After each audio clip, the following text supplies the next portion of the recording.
Você consegue imaginar a cena? Um homem de 73 anos, jogado literalmente na beira de uma estrada poeirenta, com apenas a roupa do corpo e um sapato rasgado. Seus próprios filhos, aqueles que ele criou, educou e deu tudo o que tinha, acabavam de empurrá-lo para fora do carro em movimento. Mas o que eles não sabiam, o que nem em seus piores pesadelos eles poderiam imaginar, era que aquele velho que agora cambaleava na poeira vermelha do acostamento tinha um segredo. Um segredo tão grande que mudaria tudo. E vocês vão descobrir exatamente o que era, mas primeiro, deixa eu te contar como tudo começou. Francisco Almeida sempre foi um homem simples. Trabalhou a vida inteira como zelador em um prédio comercial no centro da cidade. Acordava às 4 da manhã, pegava 2 ônibus e chegava antes do sol nascer para limpar os corredores, polir o mármore do saguão e garantir que tudo estivesse impecável antes dos executivos chegarem. Seus filhos, Ricardo e Marcelo, cresceram vendo o pai sair de madrugada e voltar só à noite, exausto, com as mãos calejadas e o uniforme manchado. A esposa de Francisco, Dona Helena, havia falecido há 15 anos de um câncer fulminante. Ele se lembra até hoje do momento em que ficou sozinho com 2 adolescentes rebeldes. Ricardo tinha 17, Marcelo 15. Naquela época, eles ainda o abraçavam, ainda o chamavam de pai com carinho. Mas algo mudou com o tempo. Talvez tenha sido a influência das esposas que arranjaram, ou talvez a ganância já estivesse ali, adormecida, esperando o momento certo para despertar. Ricardo se casou com Patrícia, uma mulher de aparências impecáveis, sempre maquiada, sempre de salto alto, sempre com aquele sorriso que não chegava aos olhos. Marcelo encontrou Vanessa em um aplicativo de relacionamento, e ela era o oposto da cunhada, mais discreta, mas igualmente calculista. As duas tinham algo em comum, odiavam visitar o sogro naquele apartamento simples de 2 quartos na periferia.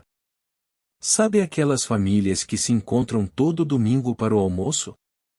Pois é, essa não era uma delas.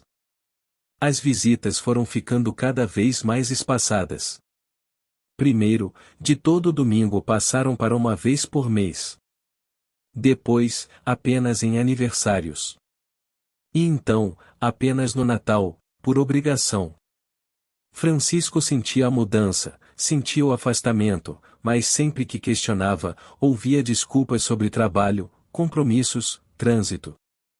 E se você está aí pensando que conhece alguém assim, alguém que só aparece quando precisa de algo, deixa um comentário contando sua história. Porque infelizmente, o que vou contar agora é mais comum do que a gente gostaria de admitir. A virada aconteceu em uma terça-feira chuvosa de abril. Francisco estava em casa, aposentado há 2 anos, assistindo a um programa de culinária quando o telefone tocou. Era Ricardo, e pela primeira vez em meses parecia animado para conversar. Queria marcar um almoço, os 4 juntos, ele, Marcelo e as esposas. Francisco sentiu o coração aquecer. Finalmente seus filhos estavam lembrando dele. O restaurante era simples, 1 por quilo no centro da cidade. Francisco chegou primeiro, com aquela ansiedade boa de quem vai rever pessoas queridas. Pediu uma água e ficou esperando na mesa do canto. Quando os 4 chegaram, ele notou algo estranho. Eles conversavam entre si em sussurros, e quando o viram, os sorrisos pareceram forçados, mecânicos. O almoço foi estranho do início ao fim. Perguntas sobre a saúde dele, sobre como estava se sentindo, se tinha ido ao médico recentemente. Francisco respondia tudo com entusiasmo, feliz pela atenção, sem perceber o que realmente estava acontecendo. Então, no meio da sobremesa, Ricardo soltou a bomba. Pai, a gente estava pensando aqui. O senhor mora sozinho naquele apartamento, já tem mais de 70 anos, não seria melhor ir para um lugar onde tivesse pessoas cuidando do senhor? Tem umas casas de repouso muito boas, sabe? Francisco quase engasgou com o pudim. casa de repouso? Mas ele estava perfeitamente bem, ainda cozinhava, limpava a casa, fazia suas caminhadas matinais. Não era doente, não era dependente. Olhou para Marcelo procurando apoio, mas o filho mais novo desviou o olhar. O senhor não entende, pai. É para o seu bem. Nessa idade, qualquer coisa pode acontecer. O senhor pode cair, passar mal, e quem vai estar lá para ajudar? E o apartamento? Francisco perguntou, sentindo um aperto no peito. Ah, a gente resolve isso. Pode vender, usar o dinheiro para pagar a casa de repouso. Foi nesse momento que Francisco entendeu. Não era preocupação, era conveniência. Ou pior, era ganância. O apartamento estava em uma região que havia se valorizado muito nos últimos anos. O que ele comprou por uma ninharia há 30 anos agora valia uma pequena fortuna. E eles queriam o dinheiro. Mas aqui vem a primeira virada da história. O que Ricardo e Marcelo não sabiam é que Francisco tinha muito mais do que aquele apartamento. Muito mais. E eu vou te contar exatamente o que era, mas antes disso, você precisa entender como as coisas escalam, como a ganância transforma pessoas. Francisco recusou. Disse que não iria para casa de repouso alguma, que estava bem onde estava, e levantou da mesa deixando a conta para os filhos pagarem. Nos meses seguintes, as ligações começaram. Primeiro eram apelos emocionais. Depois vieram as ameaças veladas. Vamos ter que tomar medidas legais, pai. O senhor não está mais em condições de decidir por si mesmo. Eles tentaram interdição. Conseguiram uma audiência, levaram Francisco a um juiz, mas o advogado do velho, o doutor Henrique, apresentou laudos médicos, atestados de sanidade, e o caso foi arquivado. Ricardo e Marcelo estavam furiosos. As esposas ainda mais. E então veio o plano terrível. Se você está se perguntando como filhos podem chegar a esse ponto, como a ganância pode cegar tanto a ponto de esquecer todo o amor, toda a história, bem, você vai ver que o ser humano é capaz de coisas inimagináveis quando o dinheiro está envolvido. Em uma manhã de sábado, Ricardo apareceu no apartamento de Francisco. Estava sozinho, sem Patrícia, e parecia calmo, até cordial. Pai, desculpa tudo o que aconteceu. Eu e o Marcelo conversamos, estávamos errados. O senhor tem razão, pode ficar no seu canto, fazer o que quiser. Mas olha, para mostrar que não tem mágoa, a gente queria fazer uma viagem com o senhor. Um passeio até a cidade onde o senhor nasceu, rever os lugares antigos. O que acha? Francisco, com o coração ainda doído mas querendo acreditar que seus filhos tinham mudado, aceitou. Marcelo passou para buscá-lo no domingo seguinte. Entraram na estrada, os três no carro, e durante a primeira hora até conversaram sobre coisas banais. Francisco estava no banco de trás, olhando a paisagem, sentindo-se grato por ter seus filhos de volta. Mas então o carro parou. No meio do nada. Uma estrada secundária, cercada de pasto e terra vermelha. Ricardo desceu e abriu a porta de trás. Desce, pai. Como assim? Francisco perguntou, confuso. Eu disse para descer. E aqui vocês vão sentir o coração apertar como o meu apertou quando ouvi essa história. Francisco desceu, ainda sem entender. Marcelo olhava para a frente, as mãos apertadas no volante, incapaz de encarar o pai. Ricardo tinha uma expressão dura, fria. O senhor não quis nos ajudar, pai. Não quis vender o apartamento, não quis fazer nada pelo bem da família. Então agora o senhor vai ficar aqui. A gente vai voltar para a cidade, vai entrar com um novo pedido de interdição, e dessa vez vai ser porque o senhor desapareceu, ficou senil, saiu por aí e se perdeu. Daqui a alguns meses, quando declararem o senhor morto, a gente herda tudo. Francisco não conseguia processar o que estava ouvindo. Aqueles eram seus filhos, seus meninos. Ele os ensinou a andar, trocou fraldas, acordou de madrugada quando tinham febre. E agora eles estavam ali, literalmente jogando ele para morrer na estrada. Vocês não podem fazer isso. Ele sussurrou, sentindo as pernas tremerem. Já fizemos. Ricardo voltou para o carro. Marcelo deu a partida. E antes que Francisco pudesse reagir, o carro arrancou em alta velocidade, deixando uma nuvem de poeira vermelha para trás. E se você acha que essa é a parte mais difícil da história, espera só. Porque o que acontece a partir daqui vai fazer você repensar tudo o que sabe sobre karma, sobre justiça, sobre como a vida dá voltas. Francisco ficou ali parado, em choque, vendo o carro desaparecer no horizonte. O sol estava a pino, devia ser meio-dia, e não havia nenhuma casa à vista. Apenas pasto, algumas árvores esparsas e a estrada vazia. Ele olhou para suas roupas simples, para os sapatos velhos, e sentiu o desespero subir pela garganta. Não tinha celular, não tinha dinheiro, não tinha nada. Começou a andar. Não sabia para que direção, mas sabia que não podia ficar parado.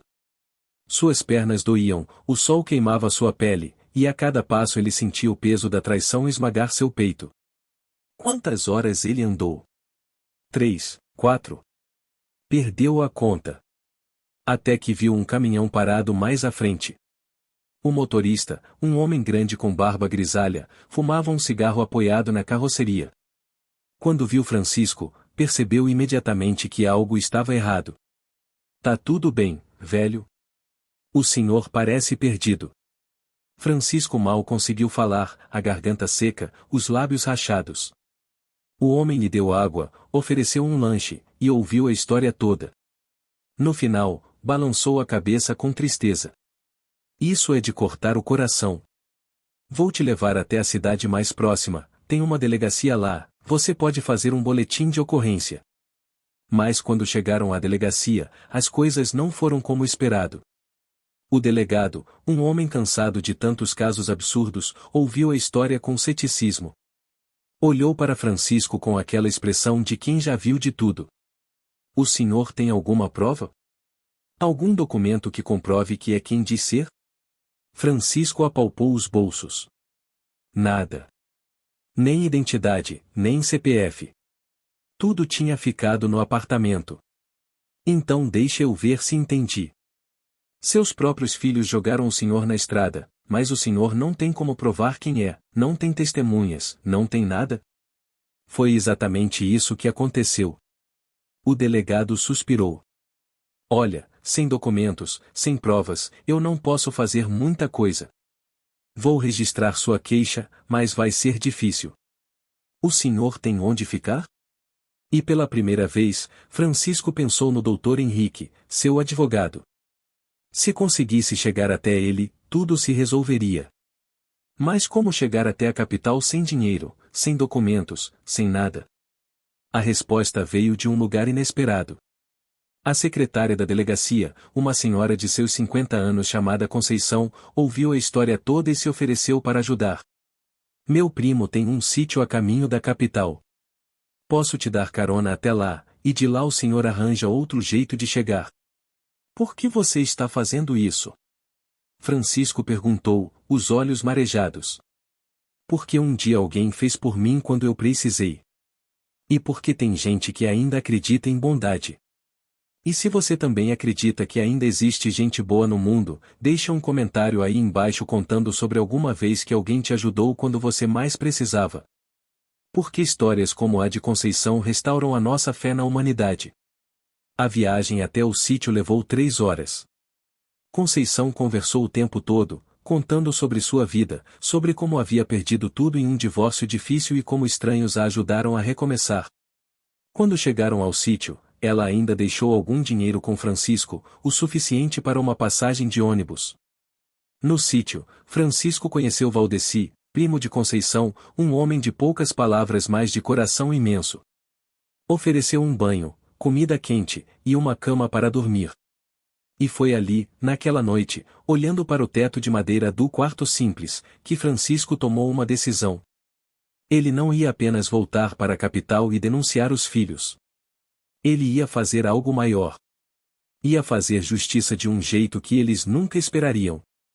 Na manhã seguinte, pegou o ônibus. 6 horas de viagem até a capital, cada minuto pensando no que faria. Quando finalmente chegou ao escritório do Dr. Henrique, o advogado quase caiu da cadeira. Francisco? Mas como? Eu recebi uma ligação de seus filhos dizendo que o senhor tinha desaparecido, que estava senil, que havia saído de casa e não voltou mais. E foi aí que Francisco contou tudo. Cada detalhe, cada momento da traição. O Dr. Henrique ouviu em silêncio, a expressão cada vez mais séria. Isso é tentativa de homicídio, Francisco. Abandono de incapaz, estelionato, uma lista enorme de crimes. Vamos processar eles com tudo o que temos. Mas antes de fazer isso, doutor, eu preciso te contar algo. Algo que nem meus filhos sabem. E aqui vem a virada que vocês estavam esperando. A revelação que muda tudo. Segura na cadeira porque você não vai acreditar. Francisco abriu a pasta velha que o Dr. Henrique guardava em seu arquivo morto e colocou sobre a mesa uma série de documentos. Escrituras, contratos, certificados de propriedade. O advogado começou a ler. E seus olhos foram se arregalando. Isso é real? Tudo isso é seu? Tudo. Francisco confirmou com um sorriso triste. Lembra que eu trabalhei como zelador no prédio comercial por mais de 40 anos? Pois é. O que ninguém nunca soube é que o dono original daquele prédio, o Sr. Tavares, não tinha filhos. Eu cuidei dele nos últimos anos de vida, quando ele ficou doente. Passava os finais de semana com ele, levava comida, fazia companhia. E quando ele morreu, há 20 anos, deixou tudo para mim em testamento. O Dr. Henrique estava boquiaberto. Mas por que você nunca contou para ninguém? Por que continuou trabalhando como zelador? Porque eu tinha medo. Medo de que mudasse as pessoas ao meu redor. Medo de que viessem atrás do dinheiro e não de mim. E parece que eu tinha razão, não é? Porque mesmo sem saberem de nada disso, mesmo achando que eu era apenas um velho pobre, meus filhos ainda me traíram pela migalha de um apartamento. O prédio comercial que Francisco continuou a zelar por 20 anos, recebendo apenas o salário de funcionário enquanto era o dono real, valia dezenas de milhões de reais. Ele tinha ainda outros imóveis, investimentos, ações. Era, tecnicamente, um homem muito, muito rico. Mas escolheu viver com simplicidade, guardando tudo isso em sigilo absoluto. E agora? O Dr. Henrique perguntou. Agora vamos fazer o seguinte. Você vai deixar eles acharem que conseguiram o que queriam. Deixe eles entrarem com o pedido de interdição, deixe eles acreditarem que eu morri na estrada. Mas enquanto isso, você vai preparar tudo para quando chegar a hora certa de eu aparecer. Nos 2 meses seguintes, Francisco ficou escondido em um hotel discreto, pagando com dinheiro de suas contas secretas. O Dr. Henrique mantinha ele informado de tudo. Ricardo e Marcelo de fato entraram com pedido de morte presumida. Alegaram que o pai sofria de Alzheimer, que havia saído de casa confuso e nunca mais voltou. Simularam buscas, fizeram boletim de ocorrência falso com a ajuda de testemunhas compradas, choraram na frente de câmeras. E as esposas? As esposas. Patrícia e Vanessa já estavam escolhendo os móveis novos para a casa que comprariam com o dinheiro da herança. Já falavam sobre viagens à Europa, carros importados, joias caras. A ganância tinha tomado conta de todos eles. O apartamento de Francisco foi invadido. Eles reviraram tudo procurando documentos, procurando qualquer coisa de valor. Encontraram pouco, apenas a escritura do próprio apartamento e algumas economias em uma conta antiga. Ficaram desapontados, esperavam mais, mas estava bom o suficiente. E vocês aí assistindo, quantos de vocês já viram alguém mudar completamente por causa de dinheiro? Alguém que era de um jeito e de repente mostrou quem realmente era.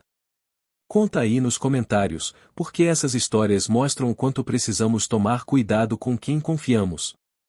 A audiência para a declaração de morte presumida foi marcada para uma terça-feira, 6 meses depois da suposta desaparição de Francisco. Ricardo vestiu terno preto, Marcelo tinha olheiras fingidas de tanto choro, as esposas estavam de luto rigoroso. A performance era digna de Oscar. O juiz, um homem experiente de seus 60 anos, lia os documentos com atenção. Analisava os boletins de ocorrência, os laudos médicos que atestavam o suposto Alzheimer, os depoimentos das testemunhas. Estava prestes a dar o parecer favorável quando a porta do fórum se abriu. E podem acreditar, vocês sabem quem entrou por aquela porta?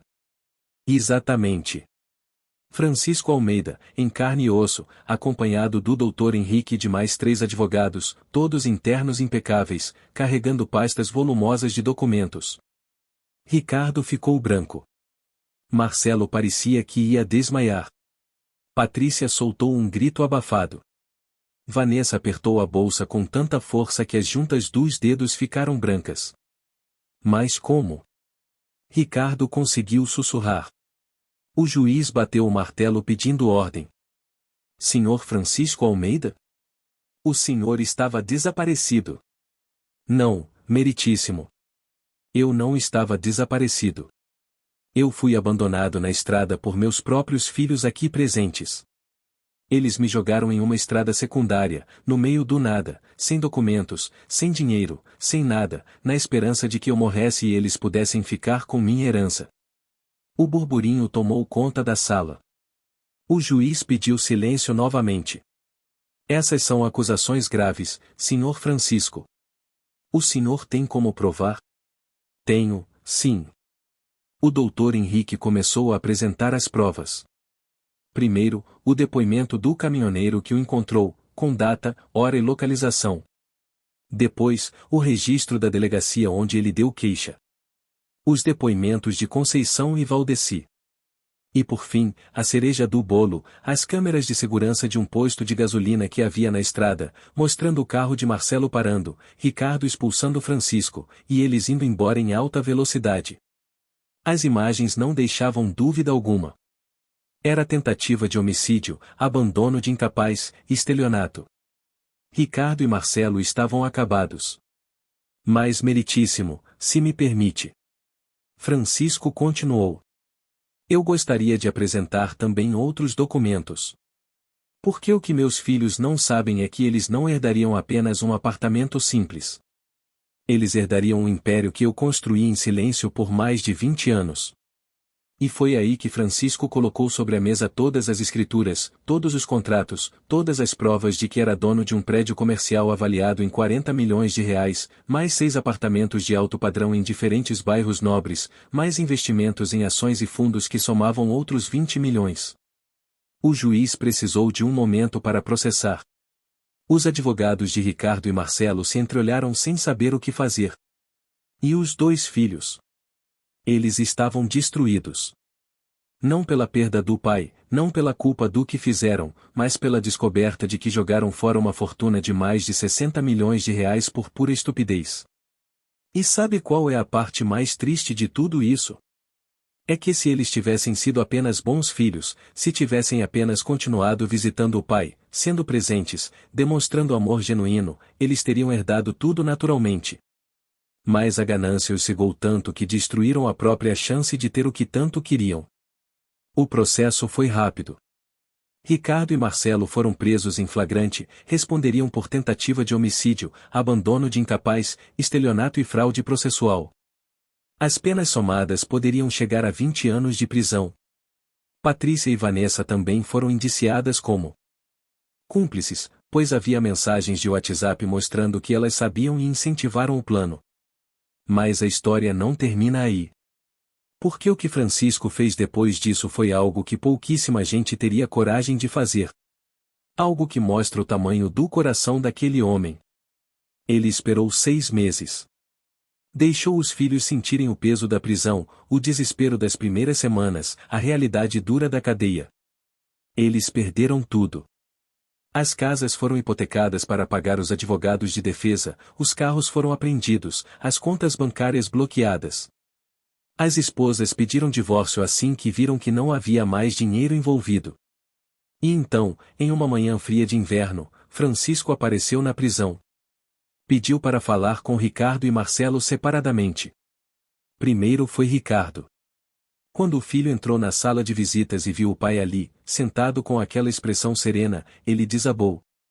Chorou como não chorava desde criança. Eu sinto muito, pai. Eu sinto tanto. Não sei o que deu na minha cabeça, não sei como eu pude fazer aquilo. Eu não mereço seu perdão, não mereço nada. Francisco deixou o filho chorar. Esperou até que ele se acalmasse. Então falou. Você sabe quantas vezes eu acordei no meio da noite quando você era bebê porque você estava com cólica? Quantas vezes eu deixei de comer para que você pudesse ter um tênis novo para ir à escola? Quantas vezes eu trabalhei doente, com febre, porque não podia faltar para pagar suas contas? Ricardo soluçava, incapaz de responder. Eu fiz tudo isso não esperando nada em troca. Fiz porque era meu filho, porque eu te amava. Mas o que você fez comigo não foi só me jogar na estrada. Você jogou fora todos esses anos, todo esse amor, toda essa história. Por dinheiro. Eu sei, pai. Eu sei e vou pagar por isso pelo resto da vida. Você vai, sim. Francisco concordou. Mas não da forma que você imagina. E aqui vem a última virada dessa história. A lição final que Francisco estava prestes a ensinar. Eu falei com meus advogados. Estou retirando a queixa de tentativa de homicídio. Vou manter apenas o abandono de incapaz, que tem uma pena menor. Com bom comportamento, você sai em menos de 2 anos. Ricardo levantou a cabeça, incrédulo. Pai, por quê? Porque apesar de tudo, você ainda é meu filho. E eu prefiro acreditar que existe uma chance, por menor que seja, de você aprender com isso e se tornar uma pessoa melhor. Mas tem uma condição.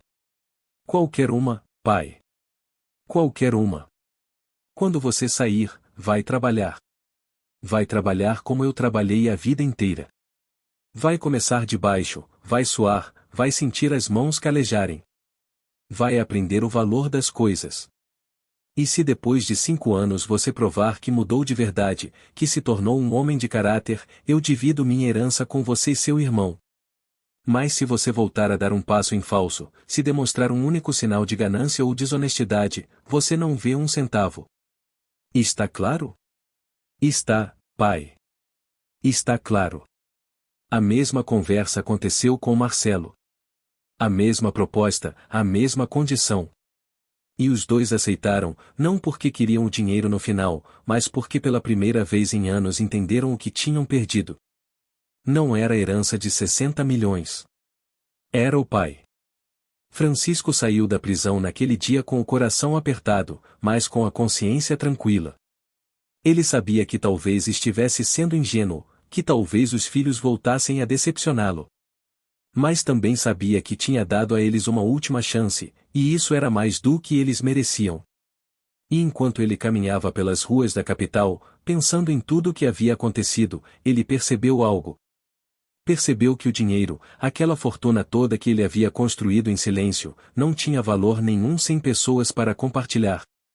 De que adiantava ter 60 milhões se os únicos filhos que ele tinha o odiavam? De que adiantava ter um império se ele morria sozinho? Nos meses seguintes, Francisco fez algo que ninguém esperava. Usou parte de sua fortuna para criar uma fundação de apoio a idosos abandonados. Comprou uma casa grande, contratou cuidadores especializados, e criou um espaço onde pessoas na mesma situação que ele quase viveu pudessem ter dignidade nos últimos anos de vida. A história dele se espalhou. Jornais publicaram reportagens. Programas de televisão o entrevistaram. E centenas de pessoas começaram a aparecer, pessoas que também haviam sido abandonadas por filhos gananciosos, que também tinham sido jogadas de lado como lixo. E sabe o que foi mais incrível? As pessoas que ele ajudou ao longo do caminho começaram a aparecer. Conceição, a secretária da delegacia, foi visitá-lo e ficou emocionada ao ver o que ele tinha construído. Valdeci, o dono do sítio, apareceu com uma doação de alimentos para a fundação. Até o caminhoneiro que o encontrou na estrada foi lá conhecer o projeto. E vocês aí assistindo, se essa história está tocando o coração de vocês, se vocês acreditam que ainda existe justiça no mundo, deixem um comentário contando o que acharam. Compartilhem com alguém que precise ouvir isso. Porque histórias como essa nos lembram que no final, o bem sempre vence. Quanto a Ricardo e Marcelo, eles cumpriram suas penas. Ricardo saiu primeiro, por bom comportamento. Conseguiu um emprego em uma oficina mecânica, trabalhando como ajudante. As mãos que nunca tinham pego em uma ferramenta agora estavam cheias de graxa e calos. E sabe de uma coisa? Ele descobriu que gostava. Gostava da sensação de fazer algo com as próprias mãos, de ganhar o dinheiro honestamente, de dormir com a consciência tranquila. Marcelo seguiu caminho parecido. Arrumou trabalho em uma padaria, acordando de madrugada para amassar pão. E enquanto ele sovava a massa, pensava no pai acordando de madrugada todos aqueles anos para ir trabalhar. Finalmente entendia. Os dois começaram a visitar Francisco regularmente. Não pediam dinheiro, não perguntavam sobre herança. Apenas passavam algumas horas com ele, conversando, ouvindo histórias do passado, tentando reconstruir a ponte que eles mesmos tinham destruído. E Francisco? Ele recebia os filhos com cautela, mas com esperança. Porque no fundo do coração, apesar de tudo, ele ainda os amava. E talvez, apenas talvez, ainda houvesse tempo de consertar o que foi quebrado. 5 anos se passaram desde aquele dia terrível na estrada. Francisco completou 78 anos, e para comemorar, organizou uma festa na sede da fundação. Convidou todos os idosos que viviam ali, todos os voluntários, todos que o ajudaram ao longo do caminho. E convidou Ricardo e Marcelo. Quando chegou a hora de cortar o bolo, Francisco pediu silêncio. Tinha algo importante a dizer. Eu queria agradecer a todos vocês por estarem aqui hoje. Esses últimos 5 anos foram os mais difíceis e os mais gratificantes da minha vida. Eu aprendi que família não é só quem tem o mesmo sangue. Família é quem está presente, quem se importa, quem estende a mão quando você mais precisa. Ele olhou para Ricardo e Marcelo, que estavam no canto da sala, com lágrimas nos olhos. Eu também aprendi que as pessoas podem mudar. Que o perdão, quando verdadeiro, pode curar até as feridas mais profundas. Meus filhos me decepcionaram de uma forma que eu nunca imaginei ser possível. Mas eles também me surpreenderam. Porque nestes 5 anos, eles provaram que eram capazes de mudança. Provaram que conseguem ser homens de honra. Francisco fez uma pausa, sentindo a emoção apertar sua garganta. Por isso, eu quero anunciar aqui, na frente de todos vocês que são testemunhas, que estou dividindo minha herança. Metade vai para essa fundação, para garantir que ela continue funcionando por muitos e muitos anos, ajudando pessoas que, como eu, foram esquecidas e abandonadas. A outra metade vai para meus filhos, em partes iguais, mas com uma condição. Todos na sala estavam em silêncio absoluto. Ricardo e Marcelo mal conseguiam respirar. A condição é que vocês usem esse dinheiro não só para viver, mas para fazer o bem. Para ajudar outras pessoas. Para serem o tipo de filho que eu sempre quis que vocês fossem. Para serem o tipo de homem que sua mãe, que Deus a tenha, ficaria orgulhosa. Ricardo não conseguiu se segurar. Atravessou a sala, ignorando os olhares de todos, e abraçou o pai com força. Marcelo veio logo atrás. E ali, no meio daquela festa, os 3 choraram juntos pela primeira vez em décadas. Choraram pela dor, pela traição, pela redenção, pelo perdão. E se você está aí com os olhos marejados como eu estou agora recontando essa história, deixa um coração nos comentários. Porque histórias assim nos lembram que nunca é tarde demais para recomeçar, que nunca é tarde demais para fazer o certo. Mas a história ainda não terminou. Porque 3 meses depois daquele aniversário, algo aconteceu que ninguém esperava. Francisco estava em casa, lendo o jornal, quando sentiu uma dor forte no peito. Tentou levantar, mas as pernas não responderam. Conseguiu apenas pegar o telefone e discar para Ricardo antes de desmaiar. Quando acordou, estava no hospital. Ricardo e Marcelo estavam ali, um de cada lado da cama, segurando suas mãos. Os médicos tinham acabado de sair do quarto com expressões sérias. O que foi? O que os médicos disseram? Francisco perguntou, sentindo medo pela primeira vez em anos. Pai, foi um infarto. Marcelo disse, a voz tremendo. Eles conseguiram estabilizar o senhor, mas disseram que o coração está muito fraco. Que o senhor precisa de cuidados constantes. Por quanto tempo? Ricardo e Marcelo se entreolharam. Foi Ricardo quem respondeu. O médico disse que é difícil prever. Podem ser meses, podem ser anos. Mas o senhor não pode mais morar sozinho. E aqui vem algo lindo. Algo que mostra que a redenção é real, que as pessoas realmente podem mudar. Nós conversamos, pai. Ricardo continuou. E queremos que o senhor venha morar com a gente. Eu e Marcelo compramos uma casa juntos, grande o suficiente para todos nós. Tem um quarto no térreo, com banheiro adaptado, tudo pensando no senhor. A gente quer cuidar do senhor. Não por obrigação, não por dinheiro, mas porque a gente te ama. E porque a gente deve isso ao senhor. Francisco olhou para os dois filhos, para aqueles homens que já não eram mais os mesmos que o jogaram na estrada 5 anos atrás. Viu nos olhos deles algo que não via há muito tempo. Amor verdadeiro. Arrependimento genuíno. E aceitação. Eu aceito. Ele disse, apertando as mãos dos dois. Mas com uma condição. Os filhos sorriram, já esperando por isso. Qual, pai? Vocês têm que me deixar cozinhar aos domingos. Aquela moqueca que a mãe de vocês adorava. Vocês lembram? E os três riram, choraram, e pela primeira vez em muitos anos, sentiram que eram realmente uma família. Francisco passou os últimos 2 anos de sua vida naquela casa. Ricardo e Marcelo cuidaram dele com dedicação que surpreendeu até os médicos. Cada remédio na hora certa, cada consulta agendada, cada necessidade atendida com amor e paciência. E aos domingos, religiosamente, Francisco preparava sua moqueca. Os filhos ficavam na cozinha com ele, ajudando no que podiam, ouvindo as histórias que ele contava sobre a mãe deles, sobre quando eram pequenos, sobre os tempos difíceis mais felizes. A fundação continuou crescendo. Ricardo assumiu a parte administrativa, usando suas habilidades que antes usava para a ganância agora para fazer o bem. Marcelo cuidava da parte operacional, garantindo que tudo funcionasse perfeitamente. E Francisco, mesmo debilitado, ia visitar sempre que podia, conversando com os idosos, ouvindo suas histórias, oferecendo consolo.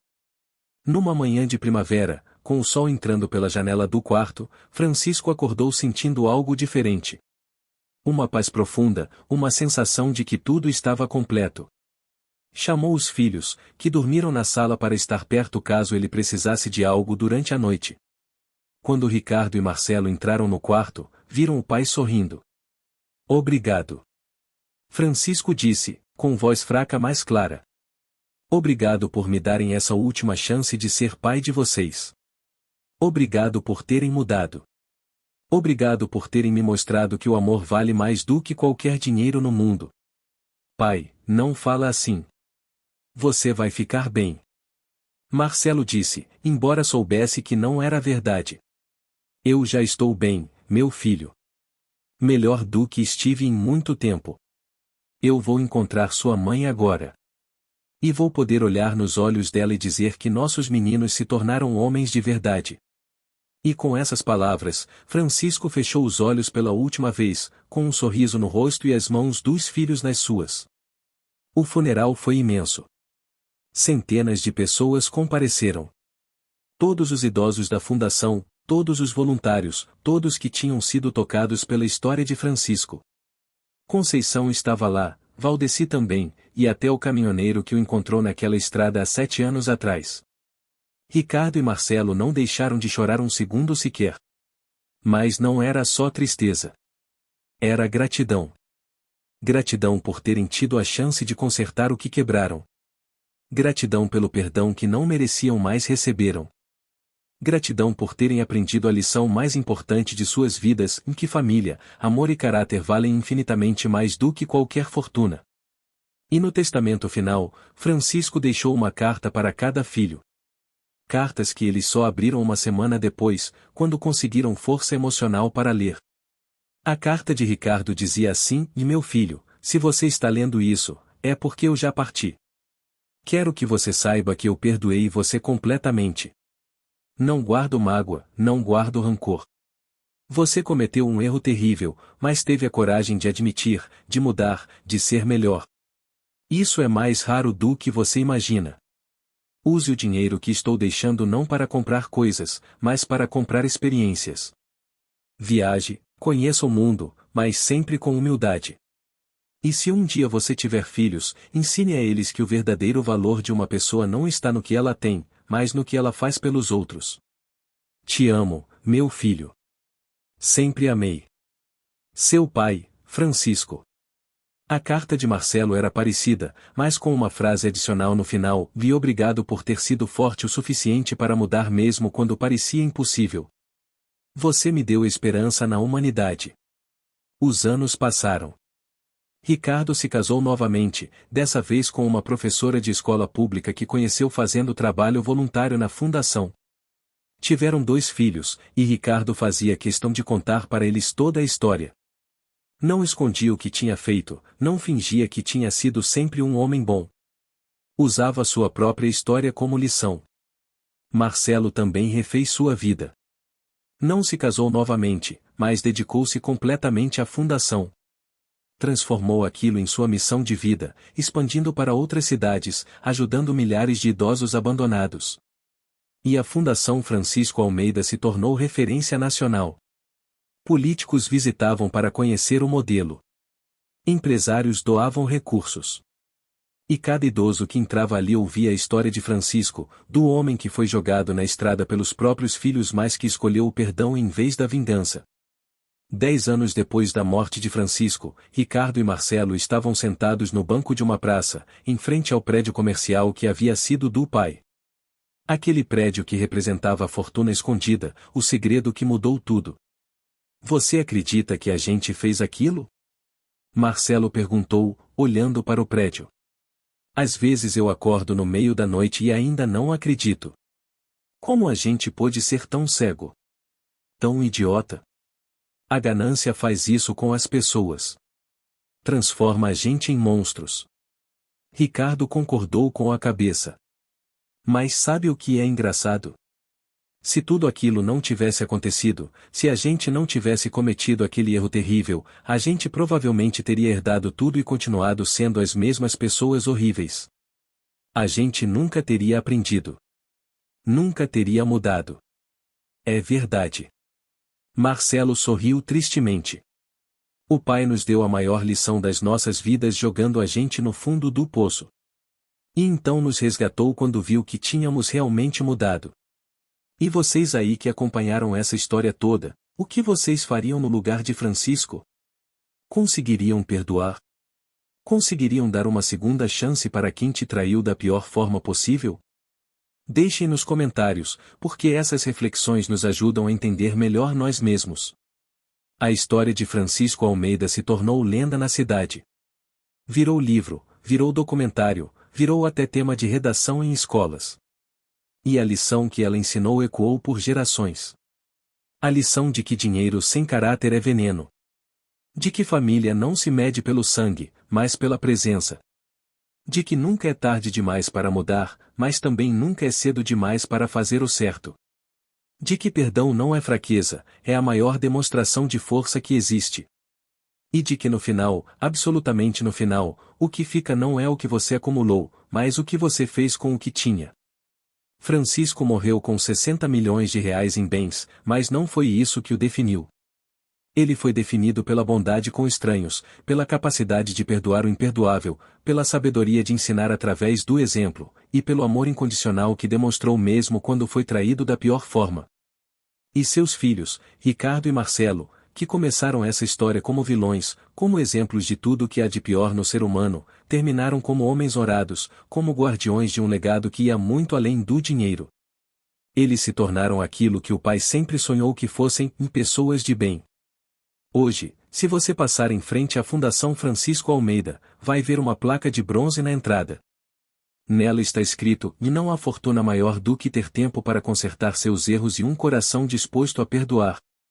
Em memória de Francisco Almeida, que nos ensinou que o verdadeiro valor de uma vida está no que você faz pelos outros. E embaixo, uma frase menor, que Ricardo e Marcelo mandaram acrescentar anos depois, e em memória de dois filhos que quase perderam tudo, mas ganharam a chance de recomeçar. Que cada pessoa que entrar aqui lembre que nunca é tarde demais para mudar. Essa é a história de Francisco Almeida. Do homem que foi jogado na estrada como lixo, mas que se levantou como um gigante. Do pai que foi traído pelos filhos, mas que escolheu o amor em vez do ódio. Do milionário secreto que viveu como pobre para testar o caráter das pessoas ao seu redor. E do ser humano extraordinário que nos ensinou que, no fim das contas, a maior riqueza que podemos deixar não está em bancos, mas nos corações daqueles que tocamos. E se essa história tocou o seu coração, se você aprendeu algo com ela, se você acredita que ainda existe esperança para a humanidade, não guarda isso só para você. Compartilha com alguém que precisa ouvir. Deixa um comentário contando o que você sentiu. Porque histórias assim precisam ser contadas, precisam ser espalhadas, precisam ser lembradas. E quem sabe, da próxima vez que você estiver diante de uma escolha entre fazer o certo e fazer o que é fácil, você vai lembrar de Francisco. Vai lembrar que o dinheiro passa, que a ganância destrói, mas que o amor e o caráter são eternos. Essa foi a história dos dois filhos que jogaram o pai na estrada sem nada, mas não imaginavam que ele era dono de tudo. Mas mais do que isso, essa é a história de como o amor verdadeiro pode sobreviver até mesmo à mais profunda das traições. De como o perdão pode transformar vidas. E de como, no final, sempre, sempre, o bem vence. Obrigado por terem acompanhado até aqui. Se você chegou até o final dessa história, você é alguém especial, alguém que valoriza as coisas certas na vida. E eu espero que você leve consigo não só a história de Francisco, mas também a lição que ela ensina. Cuide das pessoas que você ama. Valorize o que realmente importa. E lembre-se sempre, e nenhuma fortuna no mundo vale mais do que ter paz de consciência e pessoas verdadeiras ao seu lado.